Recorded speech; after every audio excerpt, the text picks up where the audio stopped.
கரூரில் உலக நன்மை வேண்டி நடைபெற்ற சக்கரத்தாழ்வார் திருக்கோயில் சங்காபிஷேக நிகழ்ச்சியில் ஏராளமான பக்தர்கள் கலந்து கொண்டனர்.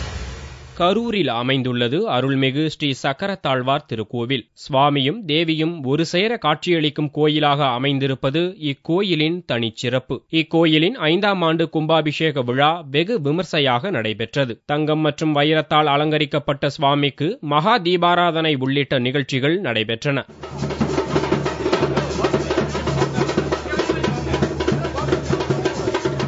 உலக நன்மை வேண்டி வெண்மை நிறம் பொருந்திய 108 தூய வெண் சங்குகளுக்கு மலர்களை கொண்டு அர்ச்சனை செய்யப்பட்டதாக கூறுகிறார் இக்கோயிலின் அர்ச்சகர் ராகவேந்திரன். சுதர்சன நவகிரக மிருத்யுஞ்சய ஆதித்யாதி ஸ்ரீசுக்த புருஷசுக்த ஹோமங்கள் உலக நன்மைக்காகவும் சகலவிதமான சௌபாகியங்கள் உலக மக்களுக்கு கிடைக்க வேண்டும் என்பதற்காகவும், அதே போல இன்றைய தினம் நடைபெற்ற 108 சங்கு பூஜையும் எல்லா மக்களுக்கும் தாரித்திரம் நாசமாகி அஷ்டலட்சுமி கடாட்சங்கள் நிறைந்திருக்க வேண்டும் என்று உத்தேசித்து லோக சேமத்துக்காக சங்கல்பம் செய்யப்பட்டது. உலக நன்மை வேண்டி நடைபெற்ற 108 சங்காபிஷேக நிகழ்ச்சியில் ஏராளமான பக்தர்கள் கலந்து கொண்டு சுவாமி தரிசனம் செய்தனர்.